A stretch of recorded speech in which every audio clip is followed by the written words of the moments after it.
Bonjour à tous. Aujourd'hui, nous sommes le lundi 27 octobre 2025 et notre cher ami Paul Craig Roberts est de retour parmi nous. Bon retour, Paul. Merci, Nima.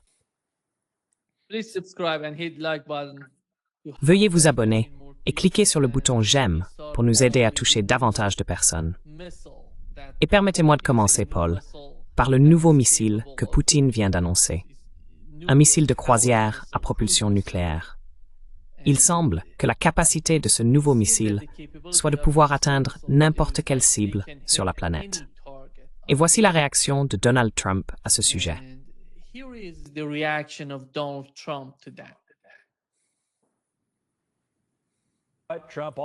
Trump déclare également qu'il évalue la menace russe après que le président Vladimir Poutine et son principal général ont affirmé avoir testé avec succès un missile de croisière à propulsion nucléaire.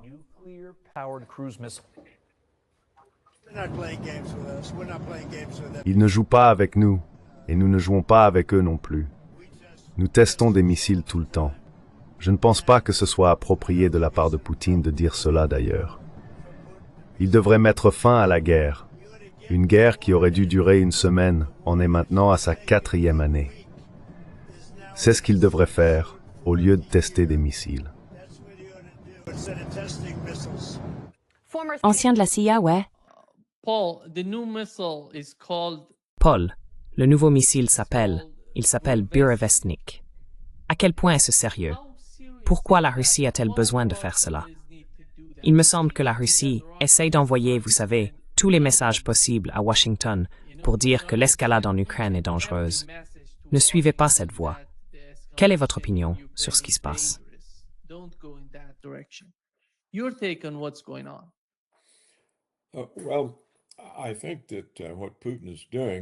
Eh bien, je pense que ce que fait Poutine, c'est d'essayer de compenser le fait qu'il n'a pas de véritable ligne rouge. Malgré ses déclarations, il n'en a en réalité aucune et ne les défend jamais. Et cette guerre longue et sans fin devient de plus en plus incontrôlable, au point d'avoir des effets néfastes à l'intérieur même de la Russie, sur le GPS, sur Internet, sur l'exécution des transactions, sur les retards de vol et même sur les morts civiles. Et il ne fait rien à ce sujet. Il laisse la guerre se poursuivre.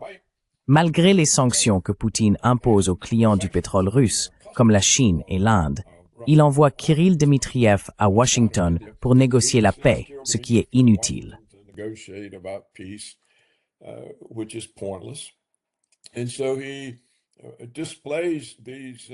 Et donc, il exhibe ses superarmes nucléaires, et elles le sont vraiment. Ce sont des superarmes. Nous n'avons rien de comparable. Mais il les montre comme un avertissement. Si vous continuez à pousser, vous devrez faire face à cela. Il utilise ces superarmes pour compenser son absence de véritable réponse aux provocations croissantes. Ce missile en particulier possède des caractéristiques extraordinaires. Il est propulsé par un petit réacteur nucléaire et peut rester longtemps en altitude, frappant depuis n'importe quelle direction. Et bien sûr, sa vitesse est hypersonique.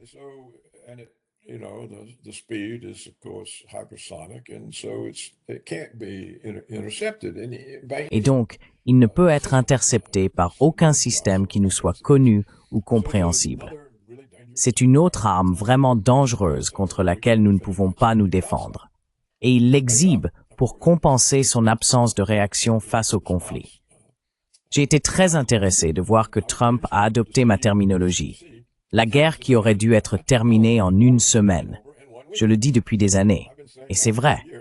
Ce fut une erreur stratégique de la part de Poutine d'entrer dans un conflit sans l'intention d'obtenir une victoire rapide.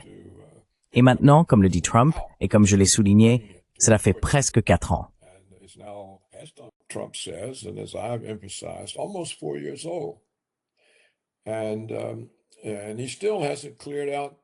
Et il n'a toujours pas chassé les Ukrainiens du Donbass. C'est donc une erreur stratégique que Poutine s'est créée lui-même et il essaie de la dissimuler ou de la compenser avec ses superarmes.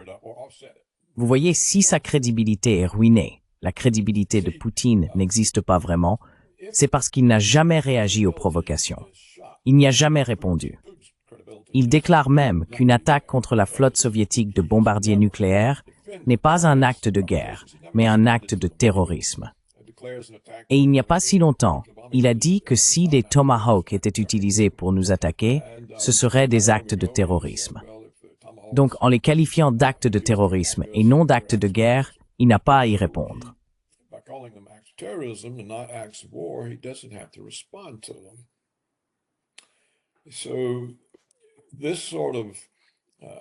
Ce genre d'attitude donne en Occident l'impression qu'il est facile à vaincre, qu'il ne se battra pas. Cela donne, je pense, comme l'a suggéré Gilbert Doctorow, l'image en Occident d'un homme lâche. Et donc, les gens poussent davantage. Nous voyons maintenant toutes sortes de déclarations venant des capitales européennes sur la nécessité de se préparer à la guerre contre la Russie. Ces préparatifs doivent être prêts. Parfois, on parle de 2026, parfois de 2029. Tout cela va dans la mauvaise direction. Et cela n'irait pas ainsi si Poutine n'avait pas laissé le conflit s'éterniser aussi longtemps, sans rien faire face à toutes les provocations.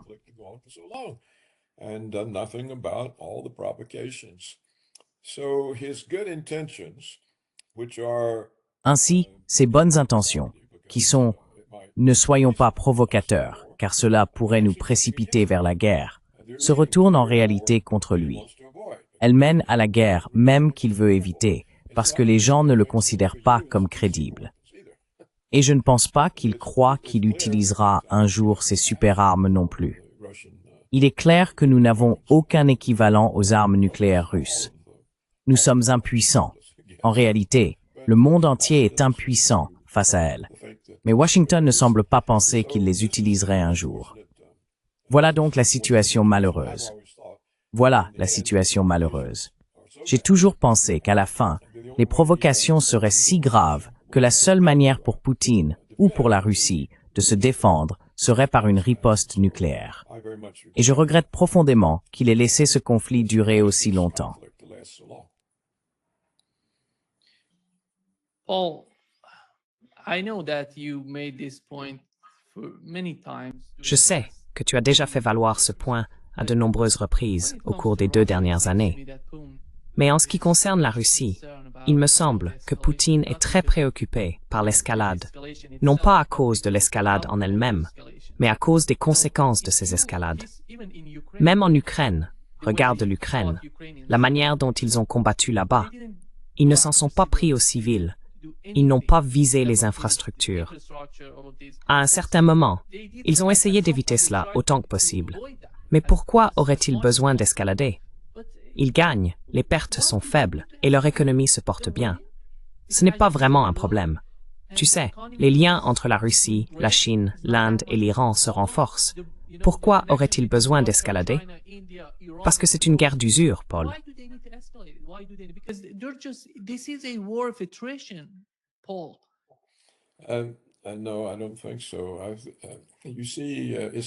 Non, je ne pense pas. Vous voyez, ce ne sont pas les Russes qui ont fait monter les tensions. Toutes les escalades ont été provoquées par l'Occident, par les États-Unis, par les Européens, par l'OTAN. La raison pour laquelle Poutine doit intensifier, eh bien, ce n'est pas qu'il veuille l'escalade, mais il doit réagir pour stopper les escalades. Elles ont augmenté de façon spectaculaire au fil du temps. Ce ne sont pas des escalades russes. Elles se produisent parce que la Russie ne réagit jamais. Il n'y a donc aucun coup pour l'Occident à hausser les enjeux. Regardez comment les enjeux ont grimpé. Pas de chars, pas de F-16, pas de missiles à longue portée. Et maintenant, nous avons toutes sortes de perturbations internes au cœur même de la Russie.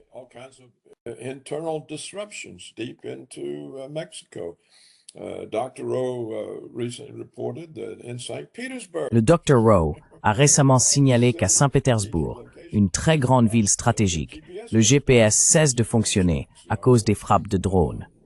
Internet s'arrête. Les transactions commerciales ne peuvent pas être effectuées. Les vols aériens programmés subissent des retards. Des gens sont tués. On peut donc voir jusqu'où ces escalades sont allées, et pas seulement sur le plan militaire. Les sanctions ne cessent de s'aggraver. Et maintenant, Washington ne sanctionne plus la Russie, mais les clients de la Russie pour son pétrole, en sanctionnant l'Inde et la Chine. Ce sont des escalades majeures, et elles se produisent parce que la Russie ne réagit jamais. Il n'y a pas eu d'escalade russe dans tout cela. Il n'y en a pas eu. Peut-être que Poutine s'en réjouit, Paul. Maybe Putin's happy about that, Paul. Maybe Putin's happy about that. Because he Peut-être wants to que show Poutine s'en réjouit, that there is car il veut montrer à Washington qu'il existe une limite à leur influence sur la Chine et l'Inde, China puisque la Chine et l'Inde vont acheter du pétrole russe. Peu importe ce que Washington demande. It doesn't matter what Washington is asking for.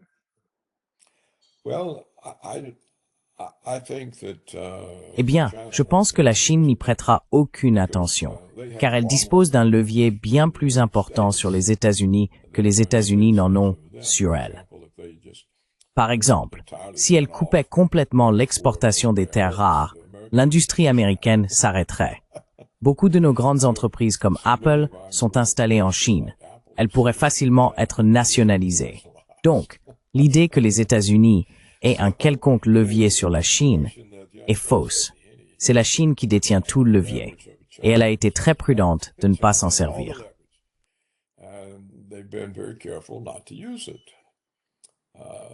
Pourquoi cela, Paul? Why? Laisse-moi le formuler ainsi. Let me put it this Pourquoi la Chine est-elle si prudente quant à l'utilisation de son influence si elle peut s'en servir? leverage if they can use it. Eh bien, ils n'ont pas besoin de l'utiliser. Nous n'avons rien fait. Nous n'avons eu aucun effet significatif sur eux. Si nous commençons à avoir un effet notable, c'est à ce moment-là qu'ils l'utiliseront. Mais, vous savez, toutes ces menaces de tarifs, bref, 50% un jour, 10% le lendemain, sont simplement considérées comme des menaces temporaires. Donc la Chine n'a pas eu besoin de l'utiliser. Maintenant, l'Inde, si le rapport est exact, et on ne sait jamais si quoi que ce soit est exact de nos jours dans les articles de presse.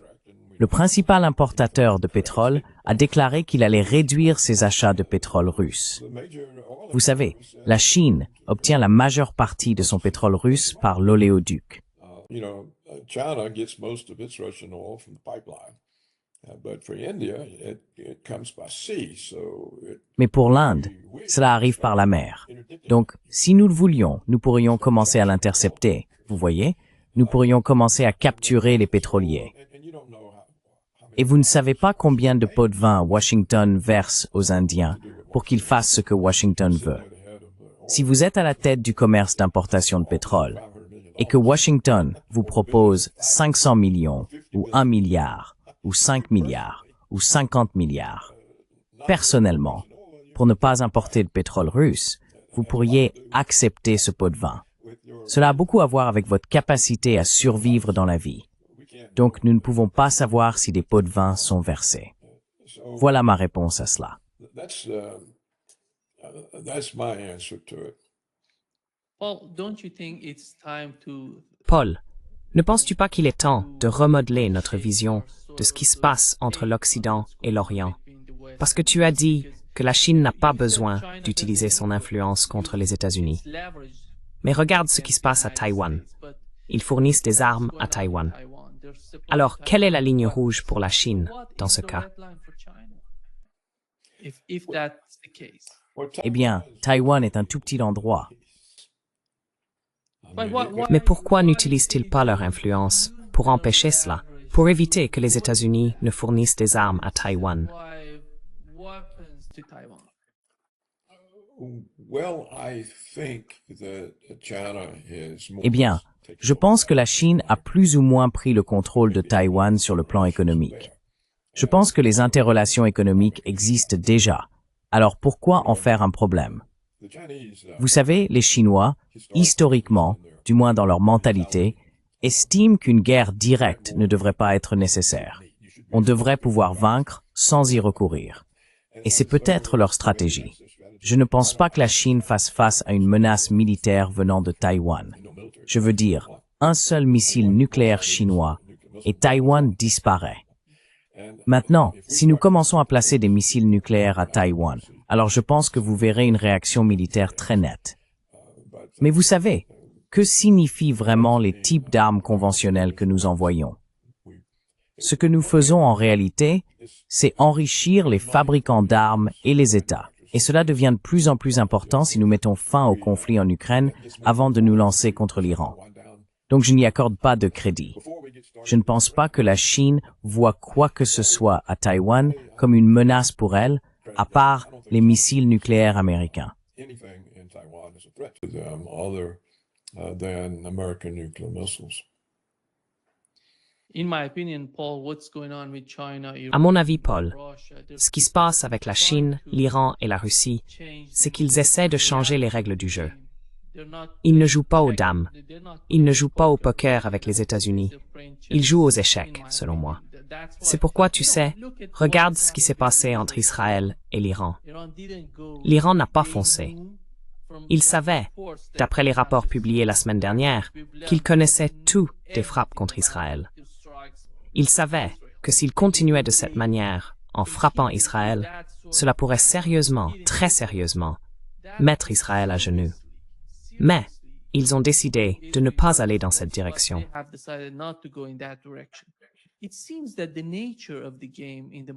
Il semble que la nature du jeu, dans l'esprit de la Russie, de la Chine et de l'Iran, soit différente, Paul, de la façon dont nous la percevons ici. Je comprends tout à fait ton point de vue, car la question que tu as soulevée, pourquoi la Russie n'a-t-elle pas mis fin au conflit dès que possible, en 1 ou 2 semaines, est importante. Le point que tu avais soulevé il y a 2 ans, Donald Trump en parle en ce moment même. On peut voir l'état d'esprit à Washington, mais nous devons aussi prendre en compte la mentalité de ces pays, car ils ont une stratégie différente, une autre manière de penser, qui n'est pas tout à fait la même que celle que nous connaissons dans l'atmosphère occidentale, à Washington, et peut-être en Europe. Est-ce bien le cas?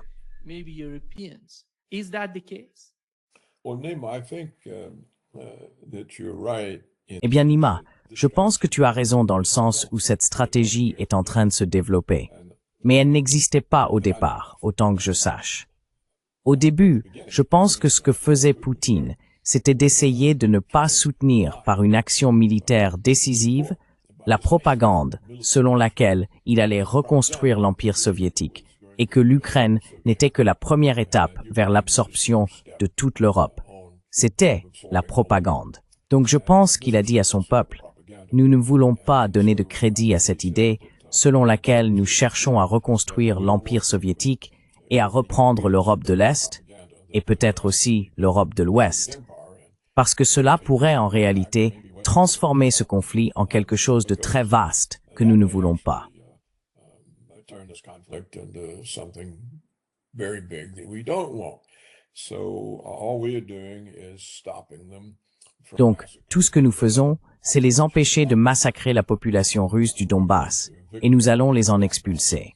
And he actually Il a d'ailleurs dit un jour, j'aime à penser en réponse à mes critiques, même s'il aurait très bien pu y arriver par lui-même, qu'il avait commis une erreur en n'agissant pas plus tôt pour venir au secours du Donbass. going to the rescue of Vous savez, les 2 républiques séparatistes du Donbass ont demandé en 2014 à être réunies à la Russie, comme la Crimée, et Poutine a refusé. Il a refusé pendant les 8 années suivantes. Il a essayé de remplacer cela par un accord de Minsk qui donnerait au Donbass une certaine autonomie, rendant plus difficile, ou du moins plus difficile, pour l'Ukraine de les soumettre, tout en les laissant en Ukraine. C'était sa solution, laisser le Donbass en Ukraine. his solution was to leave Donbass in Ukraine. He was forced out of that and Il a été contraint de quitter cela en janvier ou février 2022, lorsqu'il a vu que la grande armée que les États-Unis avaient formée et équipée s'apprêtait à agir contre les 2 républiques séparatistes. C'est donc pour cette raison qu'il est intervenu. Je ne pense pas qu'il était prêt pour l'intervention au départ, et cela peut expliquer pourquoi elle a d'abord été limitée. Mais cela aurait dû être rapidement surmonté, et il aurait dû utiliser la force dont la Russie disposait à ce moment-là pour rendre impossible à Kiev de poursuivre la guerre. Cependant, il n'a jamais attaqué les systèmes de communication du gouvernement. Il n'a jamais attaqué les lignes ferroviaires reliant l'approvisionnement en armes et en troupes au front. Il a laissé la situation de manière à ce que Kiev puisse continuer la guerre indéfiniment, en essayant de limiter presque tout au champ de bataille. trying to limit almost everything to the battlefield.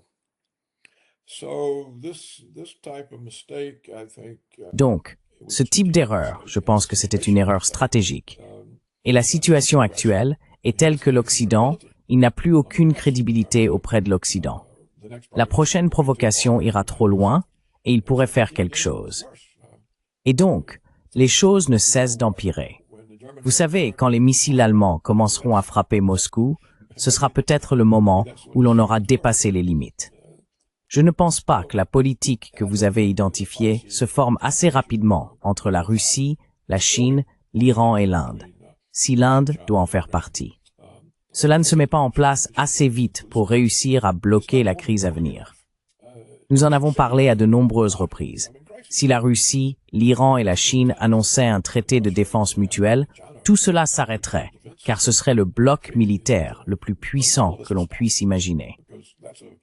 that's the most powerful military bloc you can imagine. And there's nothing NATO and the United States. Et il n'y a rien que l'OTAN et les États-Unis puissent faire à ce sujet, sinon continuer et être détruits. Donc je pense que dans l'ensemble, les réactions de la Russie, de la Chine et de l'Iran sont compréhensibles à court terme, mais ils ne semblent pas comprendre que les implications à long terme leur sont défavorables, car ils continuent de donner l'impression qu'ils ne réagissent pas vraiment. Ils ne sont pas réellement impliqués. Ils ne sont pas disposés à intervenir lorsque les enjeux augmentent. C'est l'Occident qui continue de faire monter les enchères. Vous savez, toutes les menaces vont dans un seul sens. Elles viennent de Washington vers la Chine, de Washington vers l'Iran, de Washington vers la Russie. Les menaces ne proviennent pas de la Chine, de l'Iran ou de la Russie à l'égard des États-Unis ou de l'Occident. Elles prennent naissance en Occident et leur sont adressées. They originate in the West and they're directed to them. If they reply at all, it's words. Et s'ils répondent, ce ne sont que des mots. Mais après tant d'années à ne répondre que par des mots, ils n'ont plus aucun poids. Alors Trump n'a montré aucune réaction face à ce nouveau super missile que possèdent les Russes. Je veux dire, imaginez, c'est comme un ICBM qui peut rester là, se déplacer aussi longtemps qu'ils le veulent, puis un jour tomber de n'importe quel endroit. Trump dit, et alors? Nous n'avons pas à leur prêter attention. Ils auraient dû gagner cette guerre en une semaine. Elle dure depuis 4 ans. C'est pour cela qu'il les a qualifiés de tigres de papier. Vous savez, quand les États-Unis traitent le pays le plus puissamment armé du monde d'un tigre de papier.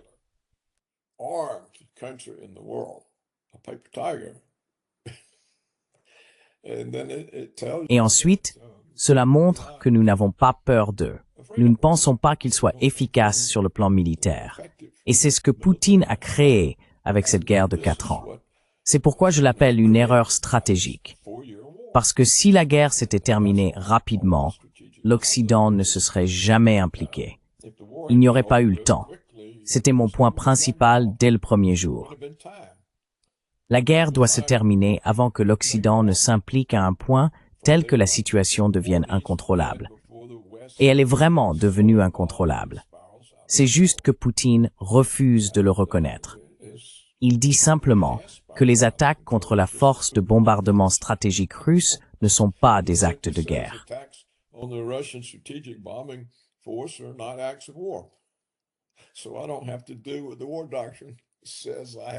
Donc, je n'ai pas à faire ce que la doctrine de guerre dit que je dois faire. Eh bien, la situation est déjà devenue incontrôlable, et ce genre de provocation risque d'empirer. Tu vois, une partie du problème, Nima, c'est que Trump veut une solution immédiate. Il veut un cessez-le-feu parce qu'il peut appeler un cessez-le-feu une solution. Nous avons arrêté les tueries sont terminées. Mais le cessez-le-feu n'est pas une solution. Exactement. Et quelle est la solution? La solution, je pense, comme Poutine l'a clairement indiqué, ou peut-être pas si clairement, du moins les Américains ne semblent pas l'avoir compris, c'est celle-ci. Regardez, ce conflit en Ukraine, c'est votre œuvre. C'est vous qui l'avez déclenché.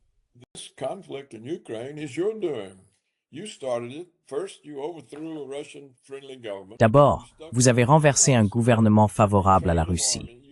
Vous avez installé un gouvernement néo-nazi.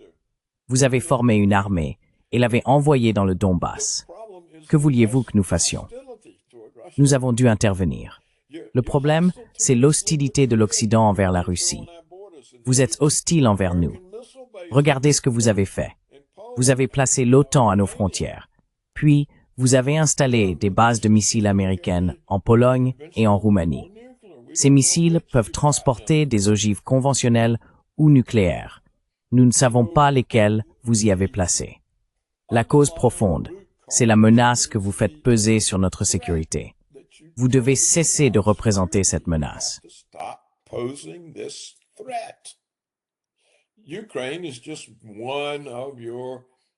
L'Ukraine n'est qu'une de vos voix pour représenter une menace. Ce n'est pas la menace en soi. C'est simplement un exemple de la menace à multiples facettes que représente l'OTAN à nos frontières, de votre hostilité, de vos sanctions. Vous essayez de nous détruire. Il faut que vous arrêtiez cela. Voilà la solution. Eh bien, que Poutine soit réaliste ou non, en pensant que le complexe militaro-sécuritaire des États-Unis va renoncer à son ennemi. Ce qui reviendrait à renoncer à son budget, à son pouvoir, à ses profits. Comment Trump pourrait-il l'emporter sur cet intérêt puissant, même s'il le voulait? Et comme je l'ai dit, Trump veut une solution rapide. Il avait besoin d'une solution le mois dernier.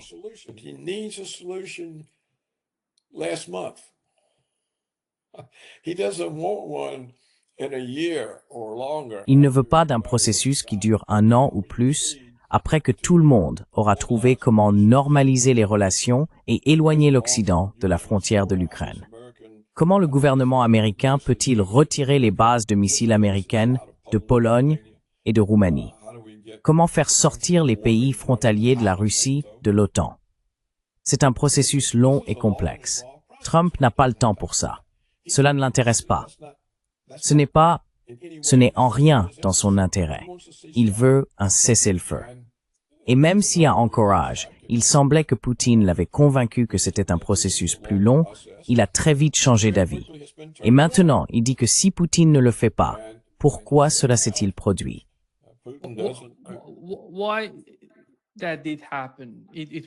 C'était à cause de sa visite au Royaume-Uni. Que s'est-il passé pendant cette visite? Et qui a parlé avec lui?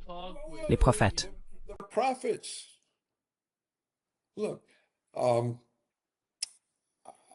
Écoutez, je vois tellement de chiffres.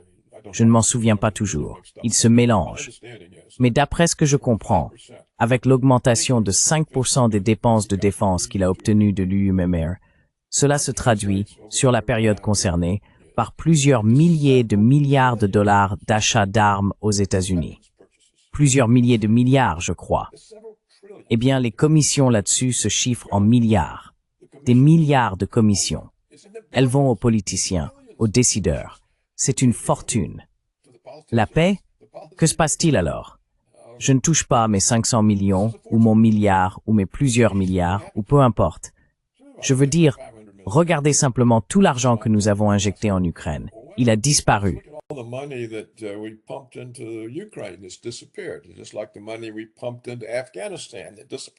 Tout comme l'argent que nous avons injecté en Afghanistan, il a disparu. On parle de sommes d'argent énormes. Souvenez-vous des sommes colossales manquantes au Pentagone.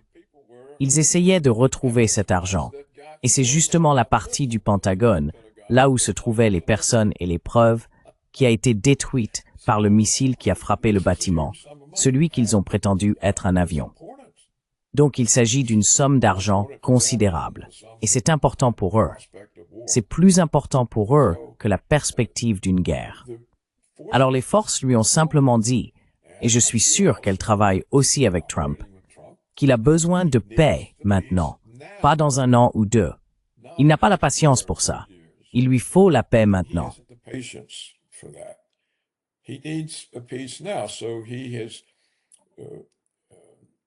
Donc il a changé.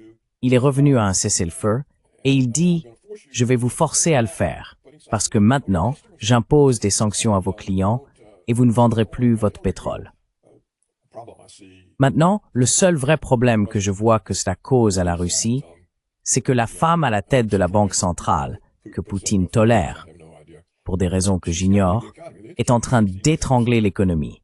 Les taux d'intérêt sont à 16,5%. Le gouvernement russe tire une grande partie de ses revenus de la vente de pétrole. Donc si ces ventes diminuent sensiblement, les recettes pétrolières du gouvernement chutent. Il y aura un déficit. Et cette personne de la Banque centrale, formatée à l'américaine, cette femme, dira « Oh mon Dieu, votre déficit va être ruiné ». Et elle étranglera encore davantage l'économie. Oh my gosh, the deficit will be ruined, and she'll further strangle the economy. So, it is in some way. C'est donc, d'une certaine manière, dangereux, car ils n'ont pas de directeur de banque centrale raisonnable qui sache comment réagir correctement à cette situation.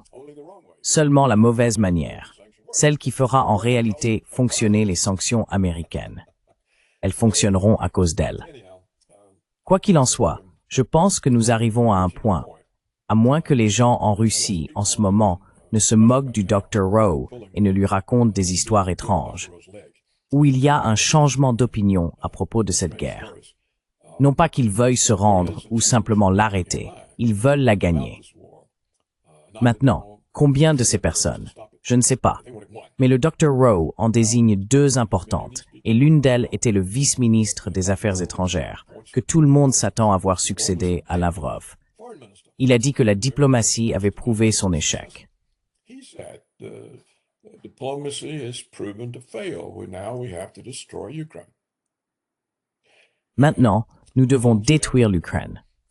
Et l'animateur de longue date de l'émission d'actualité la plus importante, qui, selon le Dr. Rowe, est un protégé du directeur de la télévision d'État russe, a dit la même chose. C'est quoi ces histoires de diplomatie? Ça n'a mené nulle part. La seule solution, c'est de détruire l'Ukraine. Eh bien, aucun de ces deux individus n'aurait pris le risque de compromettre sa carrière en tenant des propos aussi contraires au discours officiel s'il n'y avait pas eu un large soutien à cette idée dans les cercles de politique étrangère. J'y vois donc la preuve d'un changement d'attitude. Les esprits réfléchis en Russie acceptent de moins en moins cette guerre sans fin. Ils n'en voient tout simplement pas l'intérêt, les pertes qu'elle engendre, les gens qui en reviennent. There are casualties that come out of it. There are people come back, they've lost arms, legs, eyes. Ils ont perdu des bras, des jambes, des yeux. Les hôpitaux voient beaucoup de ces personnes. Le public subit les perturbations d'Internet et tous les désagréments que cela entraîne dans la vie quotidienne. Et même si les gens soutiennent Poutine, ils ne soutiennent pas autant ce conflit sans fin. Cet ancien argument selon lequel, eh bien, vous voyez, les Ukrainiens sont comme nous, il n'y a pas de mariage, ils ont fait partie de la Russie pendant des siècles, nous ne voulons pas vraiment être trop durs avec eux. C'est juste qu'il faut arrêter ces néo-nazis. Ce genre de discours s'épuise, car cela a coûté trop cher. C'est trop coûteux. Et cela devient encore plus coûteux, car il y a maintenant l'humiliation de voir des sites situés au cœur de la Russie perturbés. Même la vie à Saint-Pétersbourg en est affectée.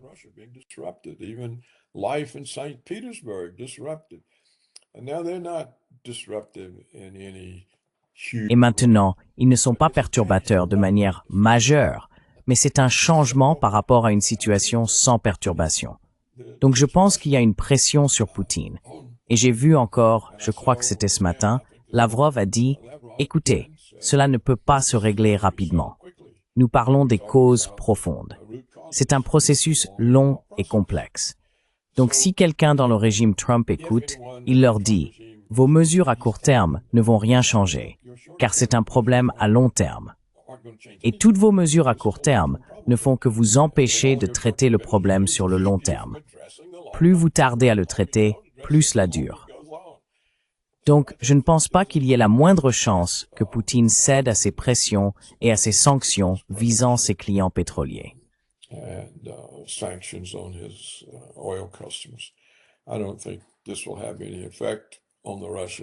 Je ne pense pas que cela aura le moindre effet sur les Russes, sauf peut-être pour les convaincre que la diplomatie ne fonctionne pas, qu'ils ne peuvent rien obtenir. Trump est trop impatient. C'est ça le vrai problème. Il veut une solution tout de suite, ou il en voulait une le mois dernier. et il ne l'obtient pas. Alors il est frustré. C'est le président de la paix. Et pourtant, il est sur le point de partir en guerre contre le Venezuela, on dirait. Ils ont maintenant fait venir un porte-avions depuis la Méditerranée, je crois, ou l'océan Indien, ou quelque part, pour se positionner au large du Venezuela. S'il veut faire la guerre au Venezuela, tout en restant le président de la paix, il doit revendiquer la paix avec la Russie, avec l'Ukraine. Donc ce genre de frustration n'est pas compatible avec une solution diplomatique. It's not consistent with a diplomatic solution. Well, let me take you to Eh bien, permettez-moi de vous orienter dans une autre direction concernant la relation entre les États-Unis et la Russie. Une partie, comme vous l'avez mentionné, est que le complexe militaro-industriel tire beaucoup d'argent de ce type d'animosité envers la Russie. L'autre partie est que l'establishment aux États-Unis, d'après ce que je comprends, est principalement sioniste. Et pourquoi cela? Pourquoi ont-ils besoin de cela? Qu'est-ce qui se cache derrière cette sorte de haine qu'ils éprouvent envers la Russie? Parce que, si l'on observe le comportement du gouvernement russe, je ne vois pas Vladimir Poutine être particulièrement opposé aux Juifs. Il essaie en réalité de protéger les Juifs russes et de les aider. Mais on constate une haine immense envers la Russie lorsqu'il s'agit des sionistes aux États-Unis. Pourquoi?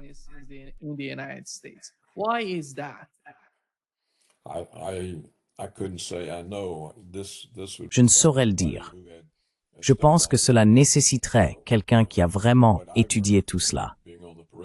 Ce que j'ai entendu, en étant à la périphérie des études sur l'histoire russe, c'est que les Juifs ont reproché aux Russes les pogroms pendant de longues périodes.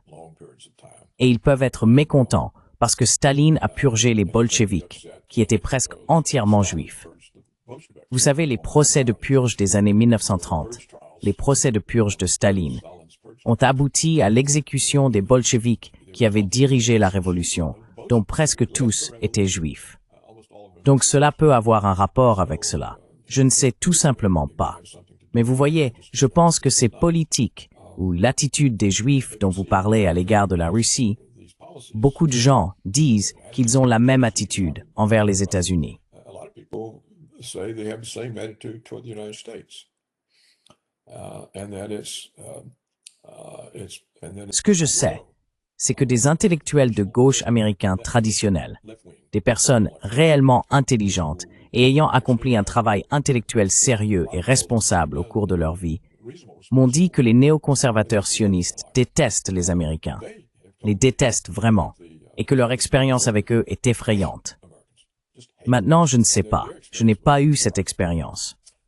Je pense que certaines personnes croient, Intineerwerfing, et je ne sais pas sur quelle base, c'est bien au-delà de ma compréhension, que les Juifs sont déterminés à détruire les États-Unis, et que c'est pour cela qu'ils sont à la tête de tous ces mouvements autodestructeurs. all of the movements that are sort of self-destructive. You know, feminism has destroyed the relations between men and women. Vous savez, certains affirment que le féminisme a détruit les relations entre les hommes et les femmes, qu'il a réduit le mariage, augmenté les divorces et légalisé ce que certains appellent la perversité sexuelle chez les femmes.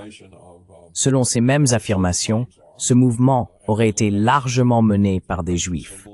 L'élimination des symboles chrétiens de la vie publique, toujours d'après ces affirmations, résulterait de procès et d'actions intentées par des Juifs. Ainsi, on prétend qu'ils n'aiment pas davantage les Américains qu'ils n'aiment les Russes. Et d'autres vont encore plus loin, disant que cela serait inhérent à leur vision du monde, qu'ils se considèrent comme le peuple élu et que le reste d'entre nous ne l'est pas. Je ne peux pas dire si ces conclusions sont justes ou non. If these kinds of conclusions are right or wrong, it take years of Il faut des années de lecture, de réflexion, de discussion, d'études et d'efforts pour voir, est-ce vraiment le cas? anything that I've done. Ce n'est pas quelque chose que j'ai fait.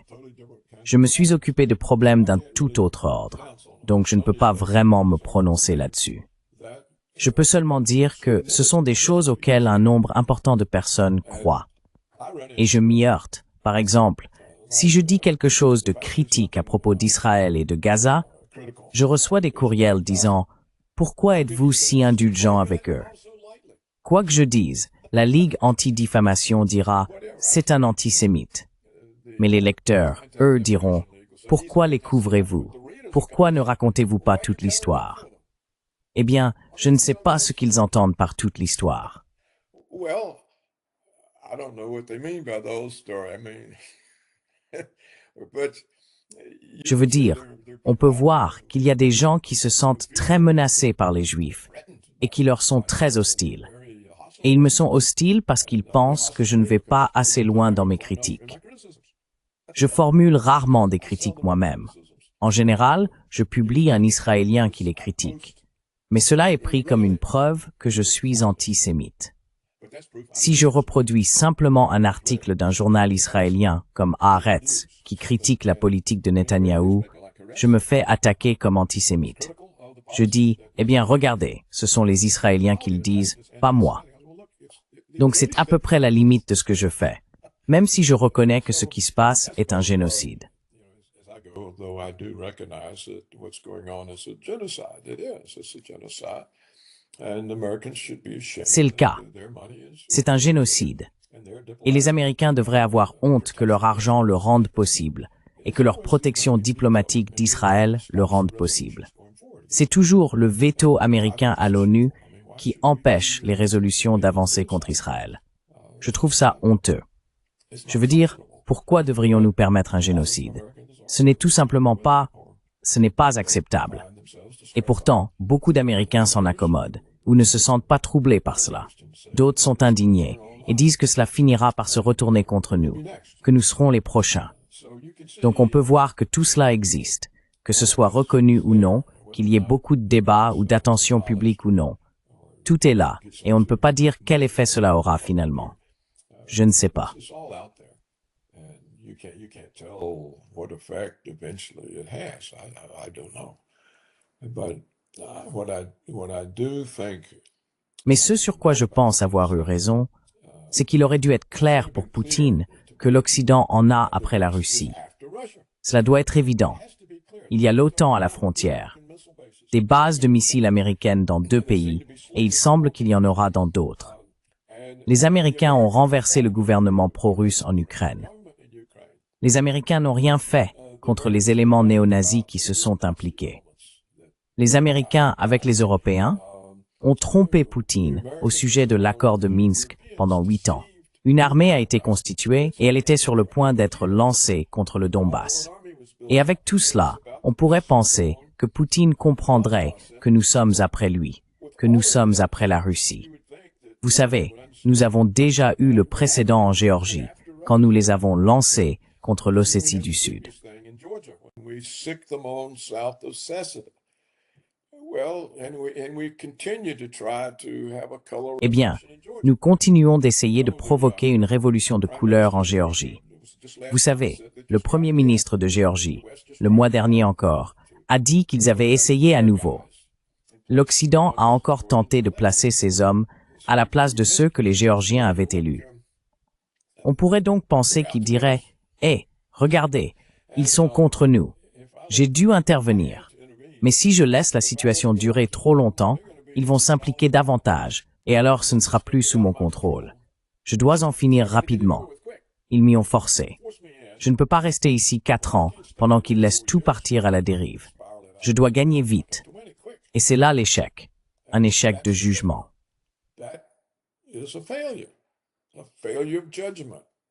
It may have been done with all the best intentions. Cela a peut-être été fait avec les meilleures intentions. Confirm their Nous ne propaganda. pouvons pas confirmer leur propagande selon laquelle nous allons reconstruire l'Empire soviétique. It's still Mais cela n'en reste pas moins une erreur stratégique. Et cette affaire dure maintenant depuis 4 ans, et l'Europe se prépare à la guerre, selon tous les dirigeants européens, sauf celui de la Hongrie. J'appelle cela une perte de contrôle totale.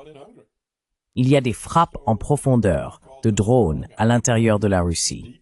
Or, les drones ne semblent pas avoir l'efficacité qu'aurait un missile Tomahawk. Ils sont, je pense, limités dans leur capacité de destruction. Mais s'ils n'obtiennent pas les Tomahawks, ils pourraient recevoir les missiles allemands. Vous savez, l'Allemagne est en train de faire faillite. they may get the German missiles. You know, Germany's going broke. Maybe they can sell us some of their missiles to get. Peut-être qu'ils peuvent nous vendre quelques-uns de leurs missiles pour les donner à l'Ukraine. Ce sont des situations qui sont ignorées, autant que je puisse en juger, Nima, dans les discussions de politique étrangère occidentale. Si tu regardes la liste Russie de Johnson, qui paraît à peu près tous les jours, il y aura peut-être une vingtaine d'articles sur le conflit avec la Russie. Ces questions n'y figurent pas, ou très très rarement. Tu ne me trouveras pas, ni le Dr. O, ni John Helmer, sur la liste Russie de Johnson. J'y ai figuré peut-être 3 ou 4 fois pendant toute cette période, et je pense qu'il est désormais impossible que l'un de mes écrits y soit mentionné. Les gens se plaignent, et ils ne veulent pas l'entendre, parce que cela ne correspond pas au récit dominant. They don't want to hear because it's not the narrative. They just want to hear the narrative, and so that's what Ils veulent simplement entendre le récit, et c'est ce qu'ils obtiennent. C'est ce que tout le monde produit, le récit. Il n'y a donc ni prise de conscience, ni discussion. Et si vous sortez du cadre, vous êtes ostracisé. Vous perdez votre subvention de recherche, vous pouvez perdre votre poste. Voilà les vrais dangers. Nous ne pouvons aborder ces questions que dans votre émission. Je veux dire, même Mearsheimer, c'est assurément un professeur de l'establishment, aussi distingué que n'importe quel autre professeur. Ils ne veulent pas l'écouter. Et bien sûr, il est modéré comprendre en nous. And of course, he's mild compared to some of us, but still, he asks right questions. Mais malgré tout, il pose les bonnes questions.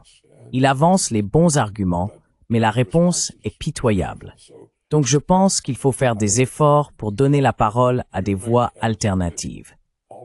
Et comme je l'ai souvent dit, je me fiche d'avoir complètement tort. Montrez-le-moi simplement. Engagez le débat. J'aimerais beaucoup qu'on me démontre que j'ai tort, car ma position est très pénible. J'aimerais pouvoir dire « D'accord, parfait, je me trompe, tout va pour le mieux ». J'adorerais ça. Mais s'ils refusent d'en parler, cela montre qu'ils ne se sentent pas capables de le faire. S'ils pouvaient y répondre, ils ne nous traiteraient pas de non. Ils y répondraient.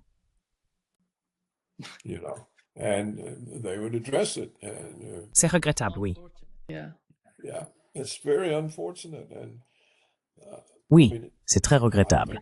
Je veux dire, je ne pense pas tout savoir, ni être le seul à avoir raison. Et je ne pense pas que ceux, peu nombreux, qui s'opposent au récit dominant, le fassent par ego. Nous nous y opposons parce que c'est dangereux. C'est dangereux de provoquer une puissance militaire, une puissance nucléaire comme la Russie. C'est extrêmement dangereux, car si elle ne réagit jamais jusqu'à ce que la seule réponse possible soit nucléaire, nous sommes perdus. Il ne faut jamais s'approcher de ce point. Et c'est là ma critique envers Poutine. C'est aussi maintenant la critique du Dr. Ho, qui nous rapproche de plus en plus de ce point, en ne réagissant jamais, en ne posant jamais de limites, en ne montrant jamais qu'il y a une conséquence aux escalades continuelles de l'Occident.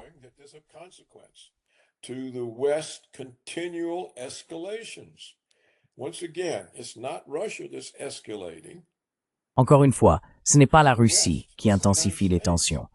C'est l'Occident. Ce sont les États-Unis qui intensifient le conflit sur le champ de bataille et au-delà, avec des sanctions qui s'étendent désormais aux non-Russes, achetant du pétrole russe. Que doit faire l'Inde? Se passer d'énergie? Je pense que nous essayons probablement de faire pression sur l'Arabie saoudite pour qu'elle compense tout déficit de pétrole russe en le remplaçant par du pétrole saoudien. Je suis sûr que nous essayons de le faire. Mais sinon, l'Inde ne va pas dire « Eh bien, nous allons tout arrêter pour faire plaisir aux Américains. Allons-nous tout arrêter pour que les Américains puissent faire pression sur les Russes? » Aucun gouvernement indien ne pourrait survivre à cela. Bref, on voit bien que c'est un vrai désordre. C'est le chaos. C'est le chaos. Oui, exactement. Dernier point. Merci beaucoup, Paul, d'avoir été avec nous aujourd'hui. Un grand plaisir, comme toujours.